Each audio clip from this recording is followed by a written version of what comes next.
Hi there, welcome back to Construction Executives Live. I am your host, Jeremy Owens, owner and founder of US Construction Zone and Three Generations Improvements out in sunny California. Hey, thanks for coming. Thanks for being here. Again, I see a lot of familiar names and faces here. I appreciate your loyalty to the program. We get some good feedback on some of the content that we provide, and we have another great show for you today.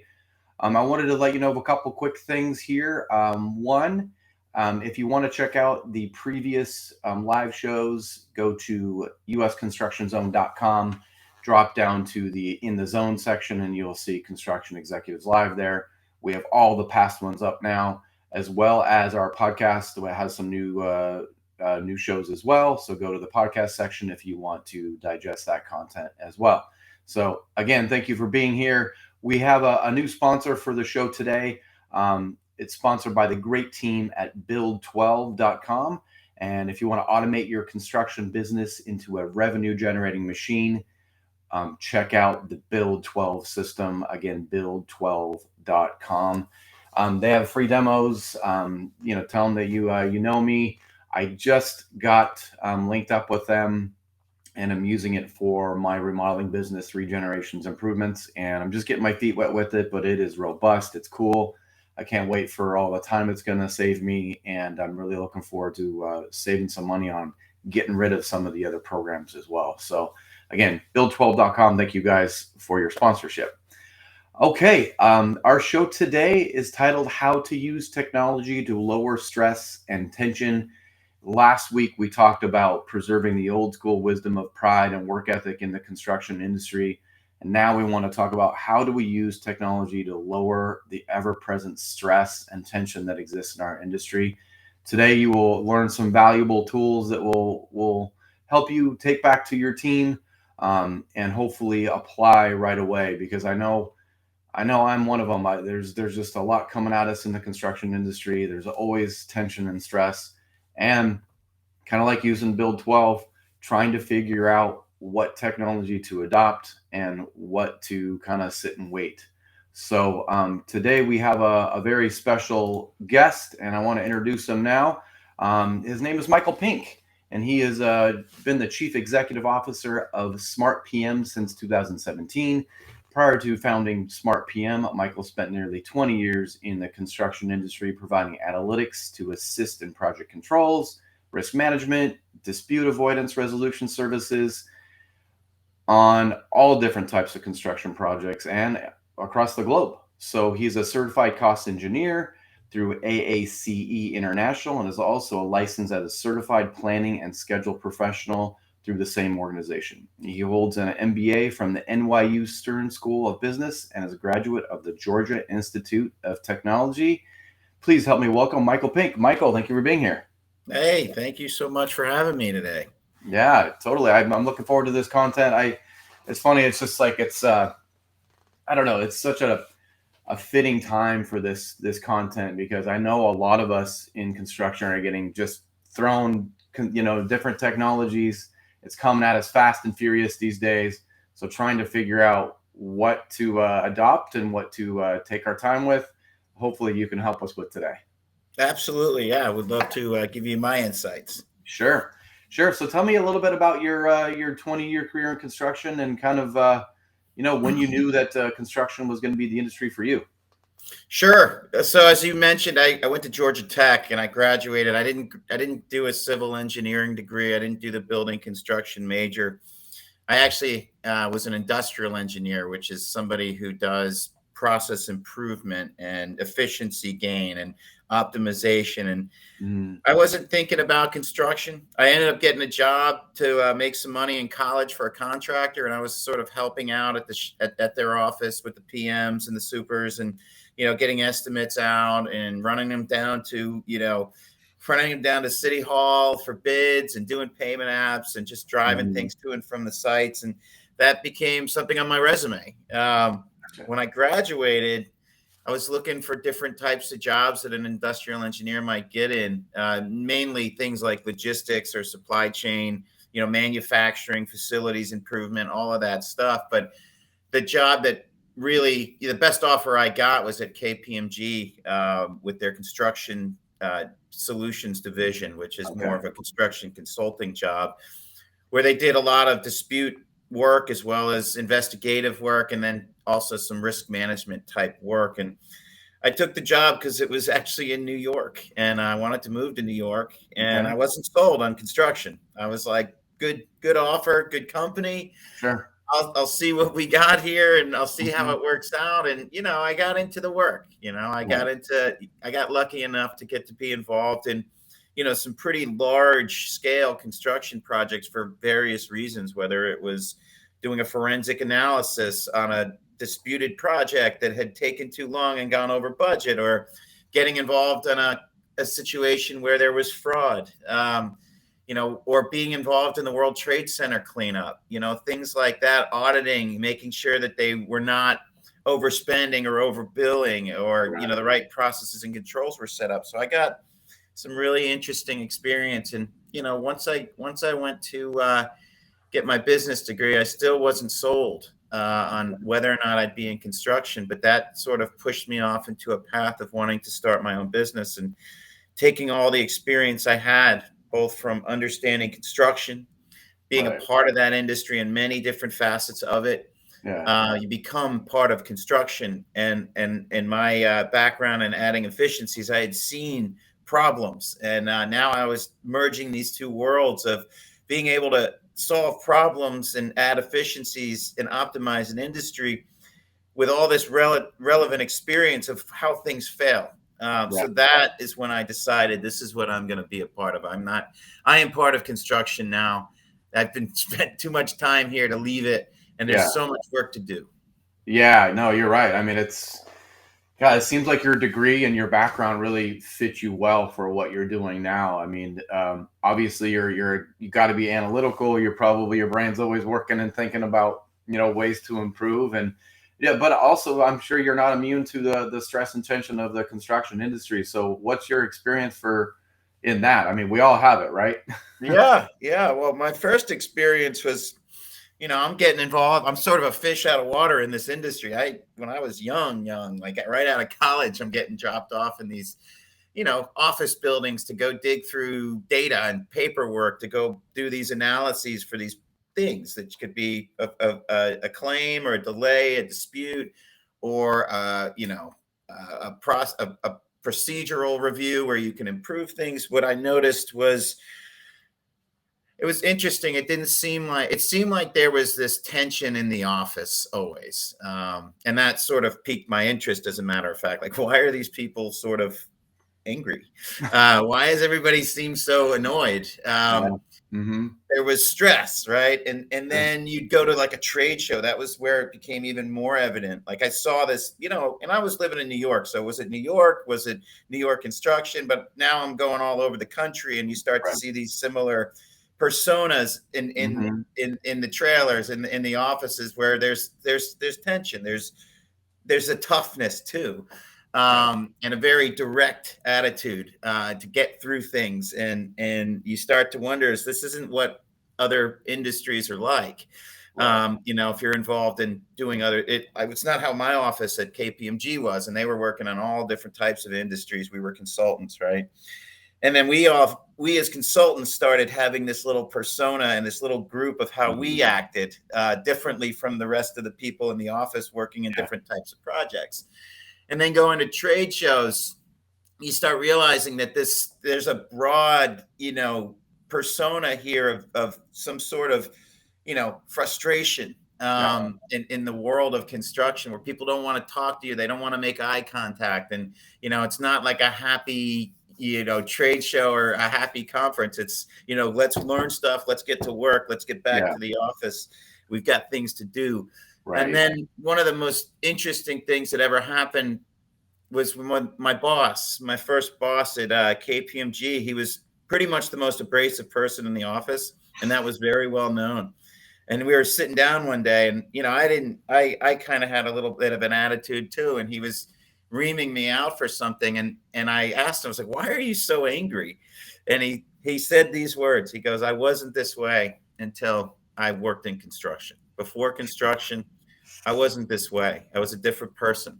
And yeah, it all sort of felt like there's this just unseen situation of stress and tension that gets to you over time in this industry. So it was somewhat fascinating to see all that.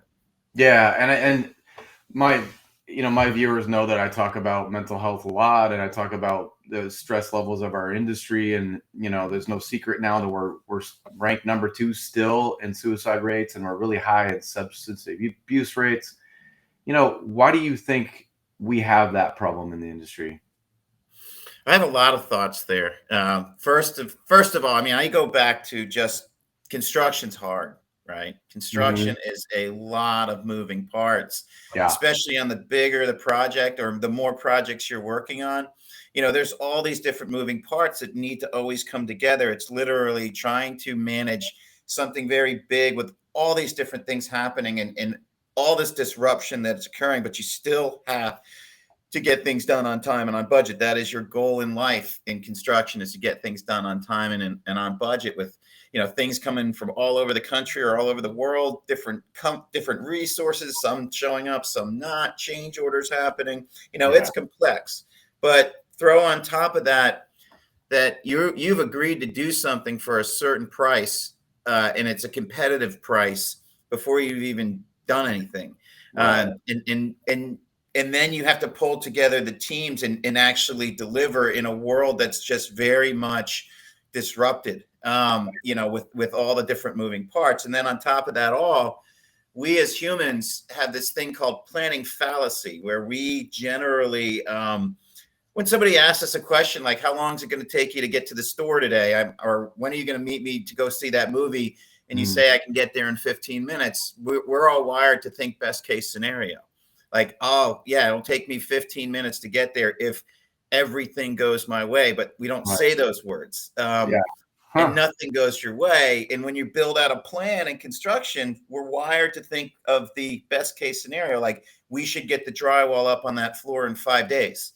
Right. And then we can do the next floor and the next floor. But the reality is, we're not always factoring in the risk. And in that competitive bidding world, you don't have that room to do it.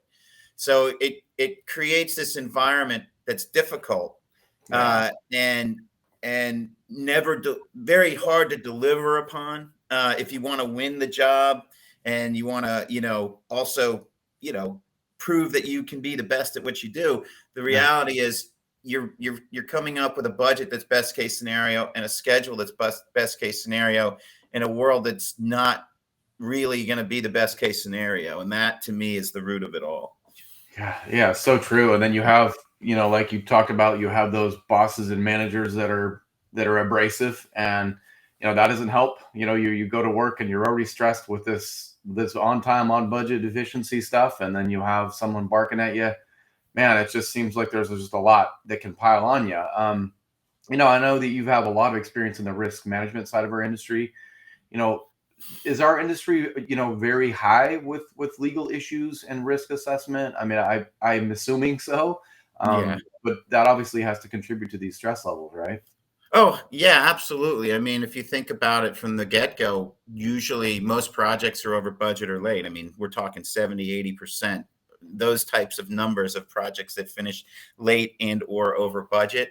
I mean, that if you think of financial risk, that's what we're talking about. Most projects are at risk of being over budget. Not to mention the other more important risks, physical and mental risks that Right. are layered on top of that. But getting into the financial side, yeah, I mean, most projects have a lot of risk. That's why there's so much insurance, right? And it's not the Mhm. types of risks of just like a subcontractor defaulting or a big hurricane coming through. It's Right. it's the risk of getting done late and over budget is what's the real issue that happens on most, because you want to be profitable. Your profit margins are thin, Yeah. and yeah, the chances of that happening are very slim unless everything goes your way. And that doesn't seem to always happen. So yeah, I've seen that. And that does drive legal disputes, because on top of it all, construction is not cheap. A delay for a month can cost over $1 million on a decent sized project, or at least $250,000 on like a $30 million job. And then who wants to fund that, right? Not only is the Right. contractor losing that time and money, They need to get paid to make profit while the owner is losing the revenue from the assets. So it's kind of a double whammy. Yeah. And that's really where that delay word, which is to me, when I did a lot of customer discovery back in the day, that is the biggest taboo word in construction is delay. And that was what was very clear through our interviews. And yeah, nobody wants to be delayed because of that risk. And then that goes into a discussion, hopefully a settlement, which is not always the case. Yeah, people want to avoid court like the plague, but when the dollar amounts are that high, it's hard to find a person who's going to just fund it without much support on as to why that was their fault or somebody else and not somebody else's. Yeah, I mean, so much of our problem is margin, right? I mean, I know there's a lot of industries that are razor thin. I mean, the restaurant industry's been hit with this, but on some of these larger projects, what are they at? 5%? Like less than that. I mean, so it's like you said, there's a lot of moving parts, including labor changes and cost of material changes that are they're fast and furious. I know during COVID, it was an absolute nightmare to keep up with this. So I know that cost is cost, but an increase in margin would solve a lot of these ills, right? Like having more of that fudge factor packed in, like, hey, I don't know exactly some of these things. And instead, it's just so razor thin that's got to lead to a lot of this stress.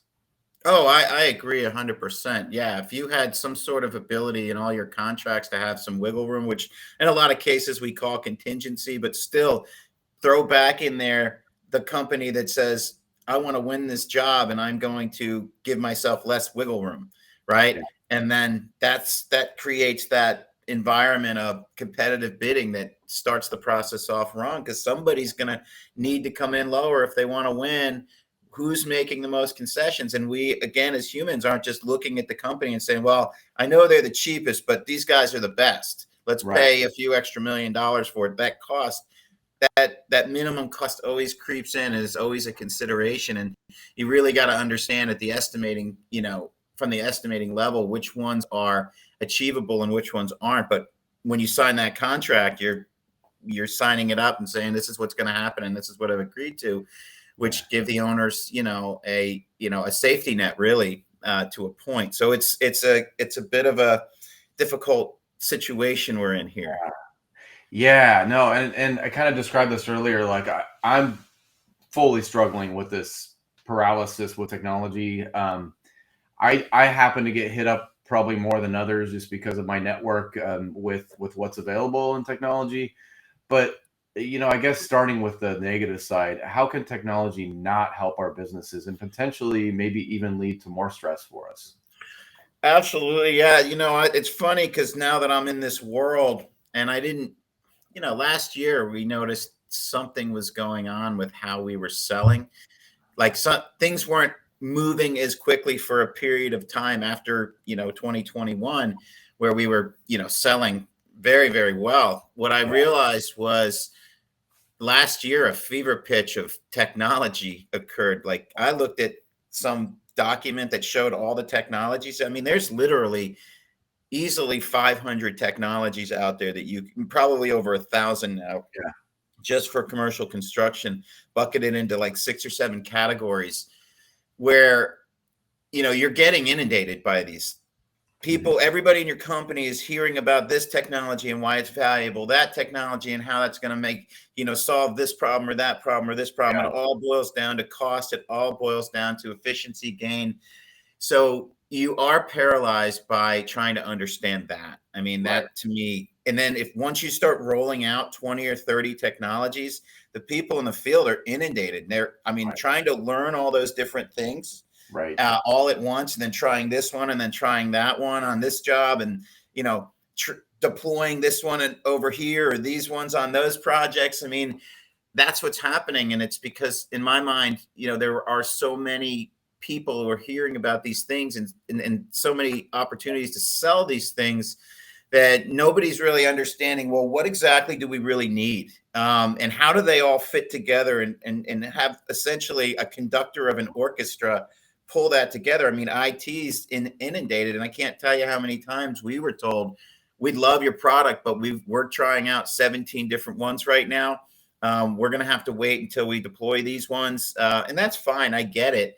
But yeah, that is definitely an issue. And you hear it from the field too. I mean, very often I hear, we don't want to, become too cumbersome to our, teams out in the field. And Mhm. right now they're showing this frustration that they have too many things going on, which is actually resulting in more work for them every single day. And they just want to get back to building. And Right. that's, you can see that happening in a lot of cases. Yeah. Yeah, and I've heard you talk a lot about like how overcomplicated a lot of the technology and processes is. Like, why is technology and presenting data at a level that everyone can understand so important to you, and it needs to be important to us? Well, that's just something I learned. That was my job, right? It was, we have a problem and we don't know why. Like we have a project that was late, or we have a project that's seems to be spiraling out of control and we don't know why, right? And that to me Mm. was my job to go figure out why. And I had to walk into a situation I never was a part of, right? And all I can do at that moment is collect information. So that was my job, was go find information, analyze it, turn it into something that makes sense and is accurate.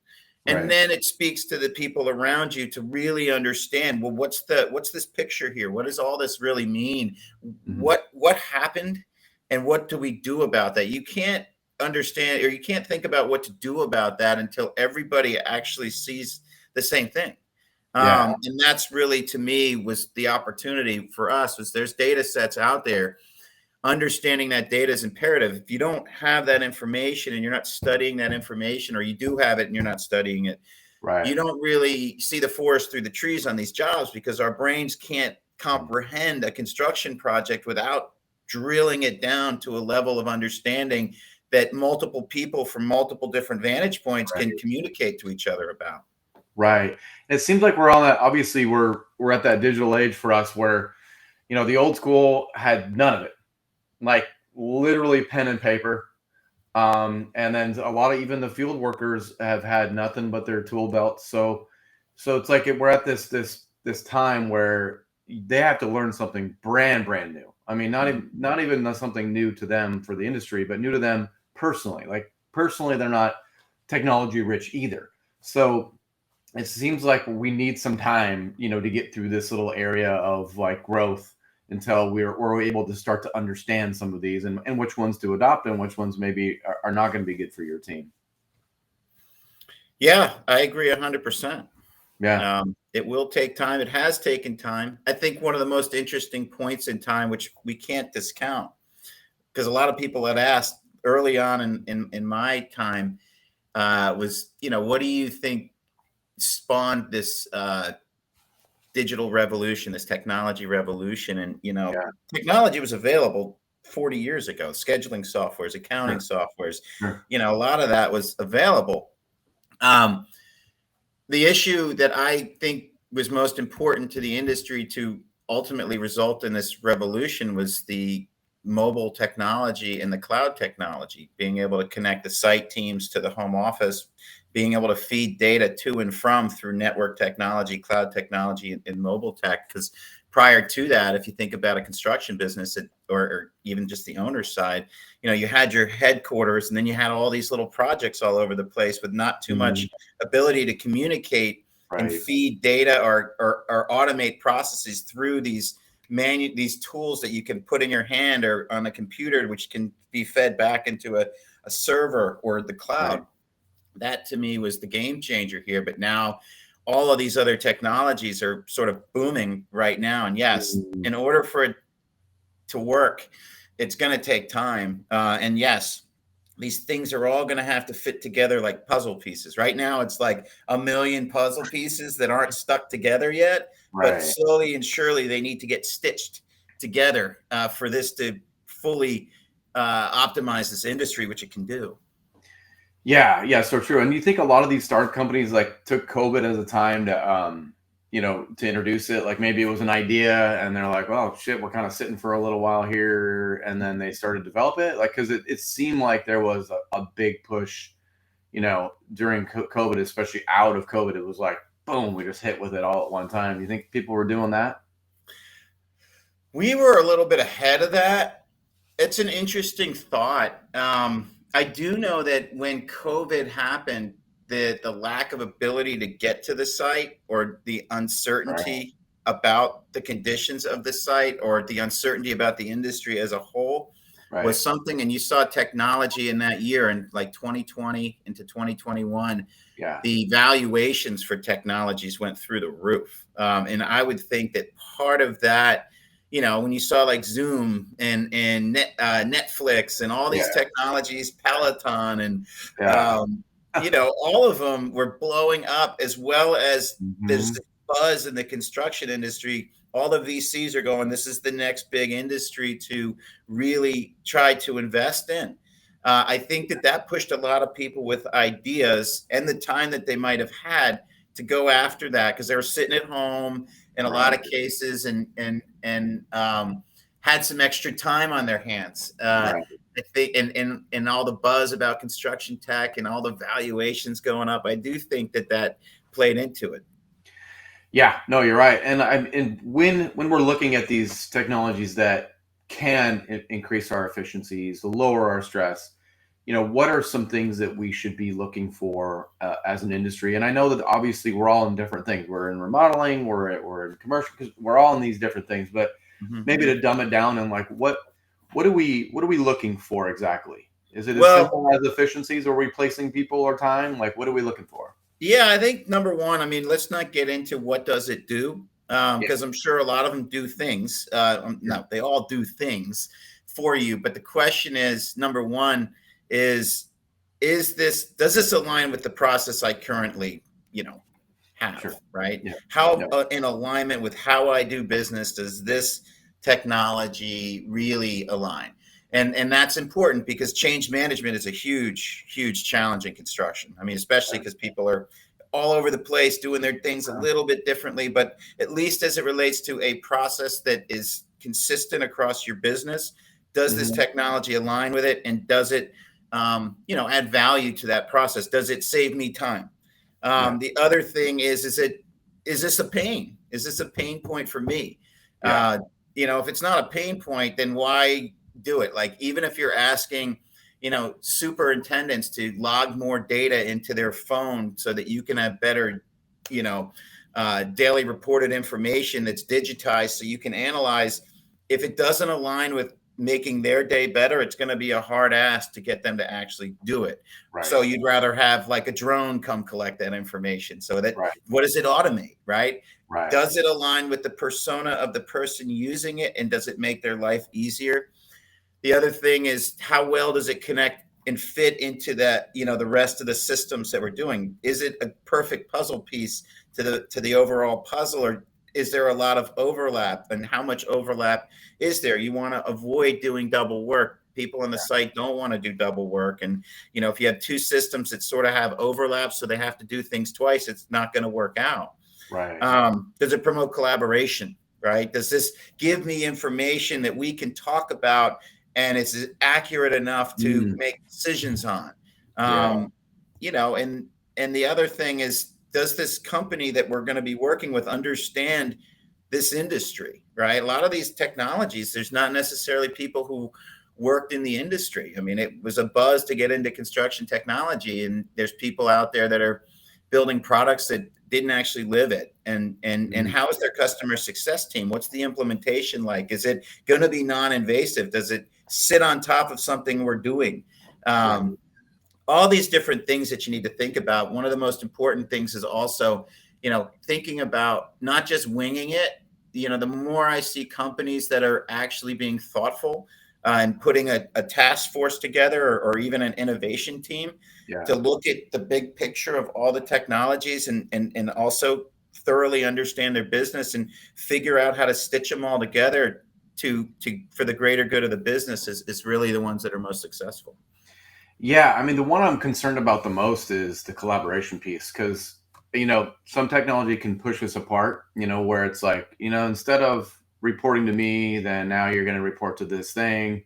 And that's the way we're going to get our information. I get the value in that, but I'm concerned that the field team and the inside team is going to get further apart. There already is a divide, right? So are we going to make the divide greater? Because the inside team is going to be asking the outside team something to do, an extra thing to do that probably they're not going to get paid for. And then are they just going to get pissed and dig their heels in and go like, oh, great, they're adding another thing here, that we Yeah. have to learn. I mean, so is it going to It's a create fine more line. divisiveness? Yeah, it's a dance, definitely, and I do think that you've got to straddle that line of making sure that the site team is getting something out of it that's valuable to them, and it's not invasive. It's not making them work more. While it also results in the corporate team getting what they need to be a better business, and all the while providing visibility into information that enables them to be connected and have good collaborative discussion to make good decisions and solve problems. Because that's what most of construction is putting out fires and making sure that there's less fires, and making sure that the fires are seen sooner, and making sure that everybody who has a decision-making authority understands the data and can communicate back and forth between the areas. And those are the types of technology, on top of it all, that it's aligned with the process, is how you should be thinking about laying out this technology. Yeah, and I got a question in the chat previously to this, and there was a couple in the startup community they're tuning in, so they wanted to find out, because they know that you have a lot of experience in this, what are some characteristics of an accomplished startup leader in this construction space? In this construction space, again, it's somebody who's seen it and lived it. Number one, I think the more people understand the community of construction, the more you can talk to somebody and prove that you understand their world, the better. I mean, we all know in construction that it's a club, right? And if you don't understand construction and you're trying to tell somebody in construction what they should be doing, and you didn't live it or understand it and understand their day-to-day pain points, it's not even going to fly. I mean, it's not for a second. That's number one. The other thing is, the willingness to admit that you alone are not going to solution the problem. I ran into that problem. I thought I knew a lot. I saw a lot of projects that most people don't see, a lot of worlds. I mean, I was able to work on 100 projects in my first, 4 years, right? So I've seen a lot of projects, and I'm not necessarily on a single project, but I get to see all the data. I thought I knew a lot. But until I actually tapped into the industry and heard from them and told them what I know, and then heard from them what they know, and we worked together to build a solution for a problem, we weren't going anywhere. So we take our customers very seriously, in that they know a lot that we don't know, and they're the ones who are going to be using this tool. So they have a lot of say in how we develop our tool and how we continue to innovate. So I had to go through a serious customer discovery effort and get out of my own way to be able to really truly bring a software that the industry can embrace. And that, to me, is another very important piece. So you got to think of your customers as your partners for innovation. Yeah, and I'm curious, when did you decide to enter in the technology space? Was there a certain, because obviously you were in the kind of more the risk management side first, right? When was it? Was there a decision that you like, I'm just going to use all of my knowledge and schooling and jump into this other sector? Yeah, it was sort of a time frame where I had decided, there was a point in time where I decided I didn't want to do. Well, a lot of the work that we get calls for as consultants is for claims, is for delay claims and, inefficiency claims, and really after the fact, right? Like, okay, this happened. Can you fix it? Can you build us a report that will help us not, have to pay for it or ask somebody else to pay for it, and, prove our point. To me, that wasn't solving a problem, and it was always sort of, too much after the fact for me to enjoy. I could do work. Yeah, it was like, so I needed to get out of that to begin with. I don't want to be the guy that's just coming in and cleaning up, this argument, right? And then figuring out who owes who what, instead of how could we have avoided that. Sure. I decided at some point that I'm getting out of that dispute world and I'm getting more into helping people understand their information before it's too late. Right. And that, doing that manually, it was just tedious. I mean, I was working long hours. I started my own consulting company, built up a little team, and we were getting on all these jobs and helping them understand their data, but it wasn't fun. It's a lot of hard work and it's a lot of data capture and organization and Sure. analysis, but doing it over and over and over, it just became very patternistic of where do I grab this data? How do I structure it? Yeah. Scheduled data to me was gold. Yeah. How do Yeah. we rip through that scheduled data as quickly Mhm. and efficiently as possible, but still months at a time? Sometimes all year we'd be just coming in for a week and just ripping through scheduled data and giving them a report. And I'm like, a computer can do this. And I Right. don't want to do it anymore. I'm done. I want to build the system to do it. And if you did do that, you would give everybody the ability to see what all this data means, because there is a bottleneck of ability as Mm. well as time to be able to extract all this good, meaningful information properly to manage these, problems that we see out there. So I just decided after a couple of years, and I was doing well in the consulting business, made good money, but I had saved a bunch, and I'm like, I got to do this thing. I can't stop thinking about it. So Sure. I just jumped into it feet first in about, we'll call it 2014, 15, struggled for a few years trying to get something off the ground, turned it into a tech enabled product that supported my consulting. And then eventually we did our deep dive customer discovery of what would the industry want and need to remove the human element of this. Sure. And that's what we ended up building since 2016, 17. That's when we turned into Smart PM.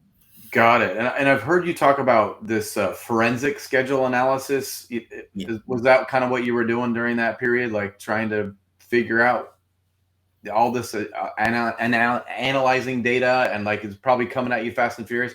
How do we take that and move it into Smart Well, PM? forensic means doing, like an investigation, right? Yeah. So usually the forensic delay analysis was post problem. Okay. So you take all the data, you take like the last 20 schedules, you'd start with the original plan and look at the first update, second update, third update, all the way up until now, and you'd piece together the story of what happened after it had already happened. Okay.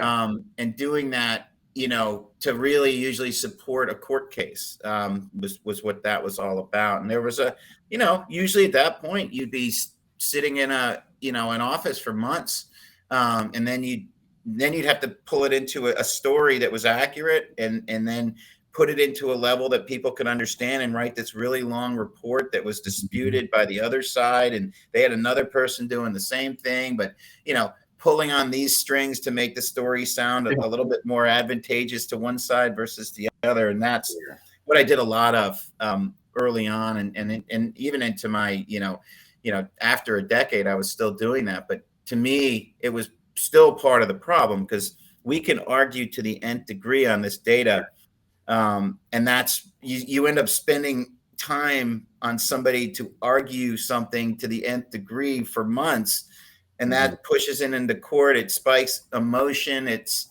To me, it's not part of the solution, and I needed to get out of there.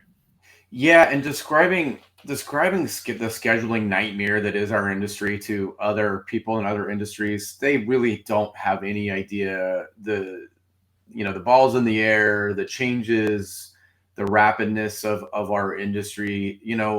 Describe that. I mean, obviously, scheduling is got to be the toughest in our industry than any other, right? Yeah. I mean, if you think about a construction project, I mean, usually you see thousands of activities, thousands of things that need to happen with relationships amongst them, that to get from, the beginning of the job until turnover. Right. And it can't be like, you can't draw that on one sheet. If you want to manage a job, you've Right. got to put them into the discrete chunks of work. And usually they add up to, hundreds, if not usually thousands of activities that are changing. Remember, in the beginning, you have a plan, and then there's actually what happens. And then as things happen, you need to course correct and you need to change that plan. So that whole process is a process that needs to be managed very well, not to mention the tools that you're using there is a best practices, right? And most people don't truly understand the best practices for building and managing a schedule. And if you don't have those best practices in mind, and you're using that tool as a resource to manage, and you're listening to what it's telling you, and you don't build a schedule properly, it's going to start telling you the wrong things, and you're going to be listening, and you're not going to see what's truly pushing the job because your logic's incomplete, or you didn't follow best practices. And then you're starting to make decisions on erroneous data, which to me is a whole nother piece to this equation. And that's where we really wanted to hone in on with our solution. Yeah, for sure. And you kind of said it before, like the scheduling is what kind of causes a lot of these legal problems. So how often does that happen? And what are the specific issues that arise in that scheduling process that you've seen from a risk standpoint? Well, first of all, a lot of people forget to put logic in, right? You need to put in full sets of logic, like every little thing. Like a lot of times you'll see just an activity doesn't have a successor, and then the program believes that that's the case, right? It's not looking at it and going, look, drywall doesn't have a successor. It's just like, oh, I guess that activity doesn't have a successor, but I believe the person who created it. But in reality, there's probably something that happens after you put the drywall in. Like, for instance, the next trade or that drywall crew goes to the next floor.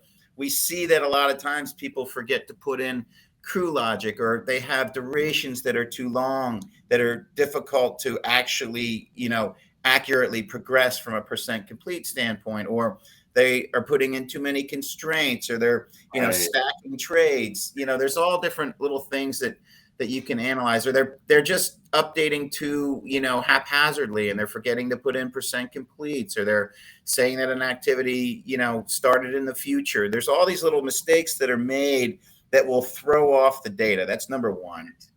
Number two, lots of times people, when you do an update and the end date slides out a little bit, that means there was a critical path delay. The knee-jerk reaction is get that end date back on task. Get that end date back and change things to make it happen. But those decisions aren't necessarily fully vetted. Like, I'm going to shorten the drywall activities on all the floors, and we're just going to have to hit that now. But I'm not going to talk to the drywall guy about that. I'm just going to change the schedule and not tell them. Or, I'm going to stack various trades and have to get another crew. But I didn't talk to anybody about getting the crew. So a lot of times people make these decisions without actually incorporating them, because they're just really quickly trying to right the ship, and say that happens over and over and over. It's just becomes part of the process, is be delayed and then right the ship, without necessarily getting buy-in. You run into a project that's going to become overly compressed and infeasible from the schedule's perspective. It's going to result in subcontractors becoming inefficient, not making as much money on the job, and starting to put their resources on other projects where they are making money. And it just, that's a very common theme that you see. Yeah, no doubt. No doubt. I read something that you wrote that you talked about getting to know your client is called customer discovery. Tell us what that is and why it's important. Well, like I said, until you actually sit down with the people that you're going to sell to and you really understand their world, and I'm not talking about just, I want to sell to contractors, so I'm going to go talk to a contractor. I mean, I talk to owners, I talk to contractors, we talk to insurance, we talk to consultants, and then within each of those organizations, we talk to various levels of people, and we qualified our pain point. Do you guys think delay is not a good thing in construction? Yes or no? Yes. Very qualified statement. Was delay is like the most taboo word of all construction. But then you say, okay, so let's talk about how you want to solve this, right? Right now, I know how to look at schedule data. I know how to tell you if you build a good schedule. I can tell you if it's a bad schedule. If I showed you that, would you understand it? And would you know what to do with that information? Would that be valuable to you? If I showed you how you're performing against the plan, if I was showing you, exposing to you all the changes that were happening and which ones were, likely going to happen and which ones weren't. And if I was documenting your delays for you, if I was giving you a predicted completion date, you ask all these questions and you find out, is this something that somebody's going to want. And if they say Right. yes, and then you say, okay, well, what if it looks like this? Do you get that? Can you do something with this? Right. Or no? And they could say, I don't get that and I don't need that. It depends. And you sort of have to whittle away to a place where somebody finally goes, yes, I will buy that from you. And I need that today. Is it ready? Right. And Right. that's what you sort of pull away a layer at a time. And you have to do it in a manner where you're not just saying, hey, do you like my product? Do you think it's cool? Because everybody's going to want to tell you that, yes, that sounds great. Sure. But until you actually get an authentic response, which in some cases you have to really pry, right? And say, Right. well, how much would you pay? Why will you buy it? Will you write me a check today? Right. Really. And you said this, but I don't know if I believe you. You have to really pull out authentic information. And in some cases, some of our customer discovery, we got in arguments. And that's where I knew we are now talking in an authentic world because you're showing me emotion. Right. And so that's the customer discovery process that worked for us, was really, really getting deep and asking questions, qualifying their answers, re-asking, making sure that we didn't misunderstand.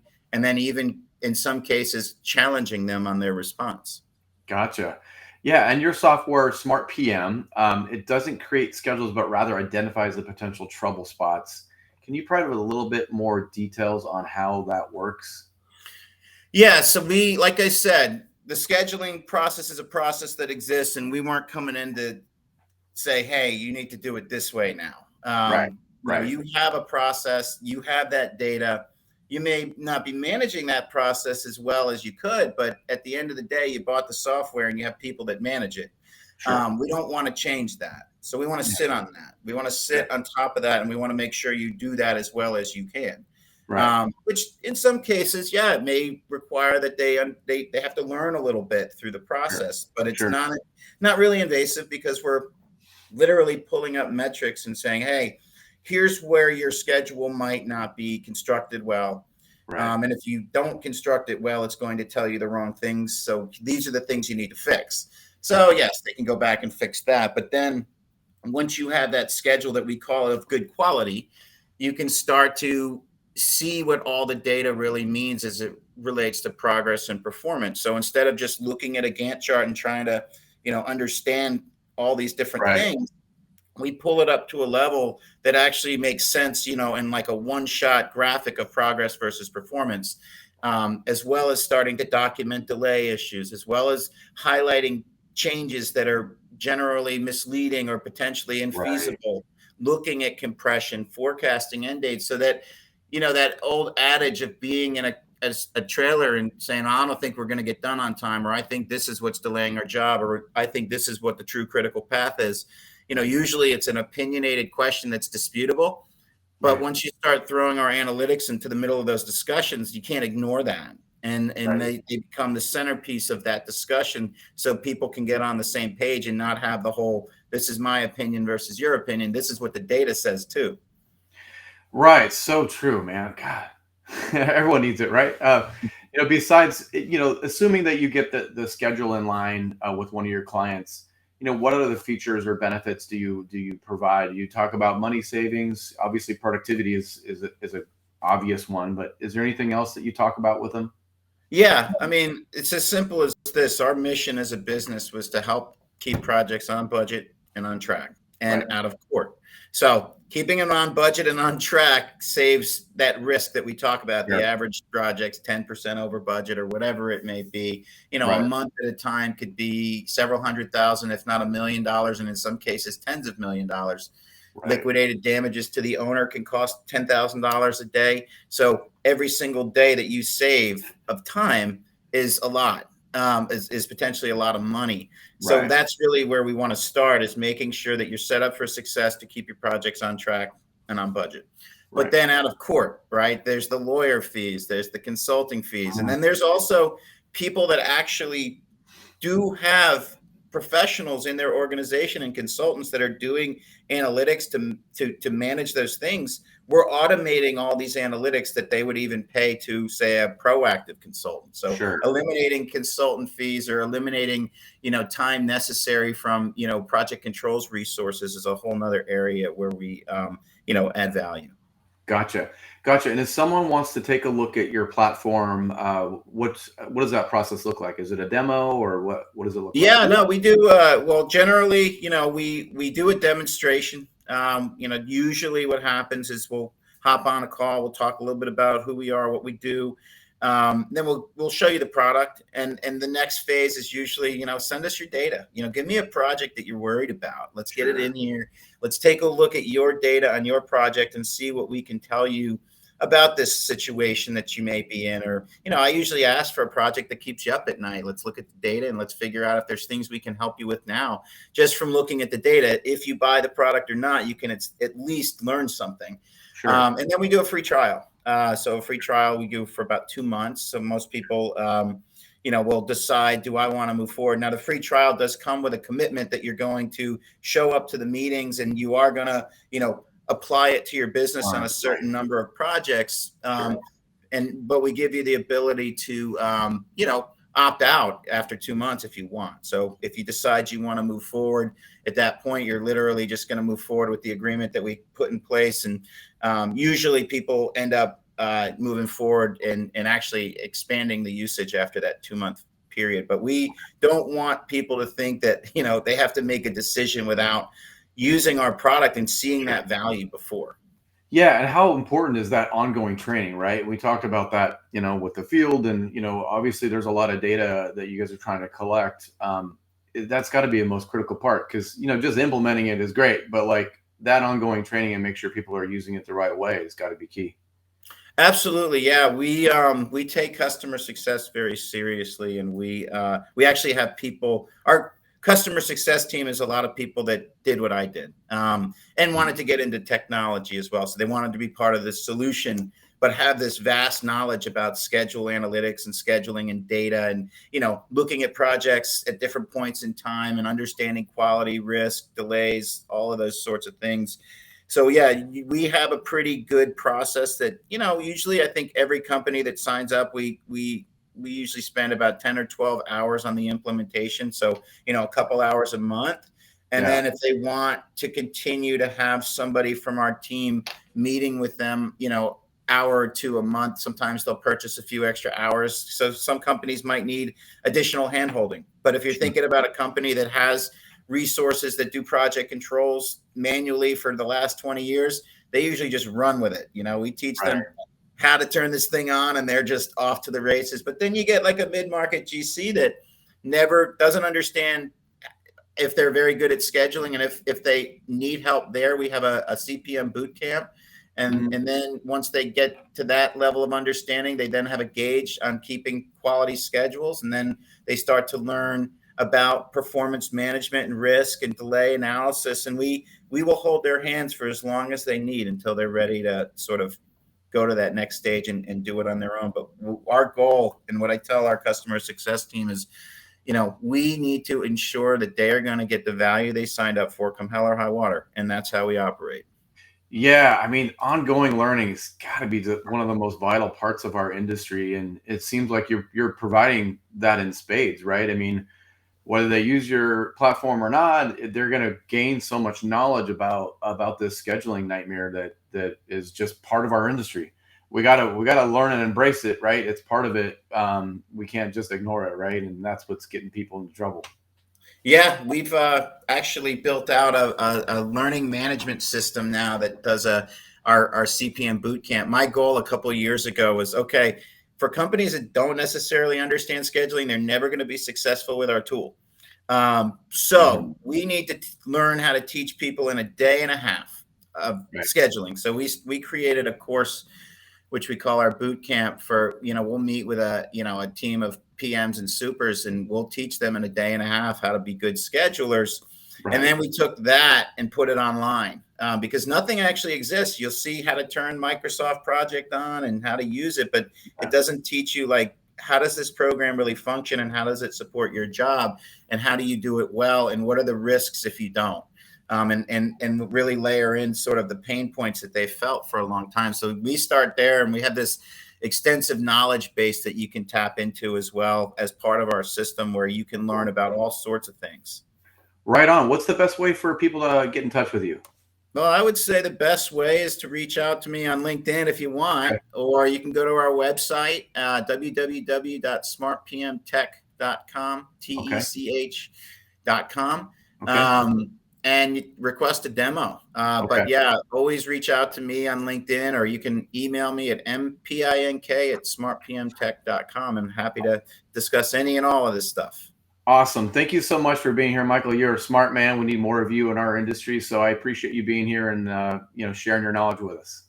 Absolutely. I really enjoyed it. Thank you so much for having me. You're welcome, man. We'll stay in touch. Awesome. Okay. Thanks again, guys, for being here on Construction Executives Live. I am your host, Jeremy Owens. Next show is going to be July 12th, and we're going to get into apprenticeship programs and the importance of those in our industry. And we're going to be introducing kind of a new organization that we can support as a whole. So that's coming up July 12th. Look for an invite from me on that. Also, again, another thank you to our valuable sponsor, Build 12. Again, automate your construction business into a revenue generating machine with the Build 12 system. Go to build12.com. Again, thank you for being here. I know our time is valuable, and I appreciate you taking an hour of your time with us, and valuable insight today as usual. And we'll see you again next month. You guys take care. Bye.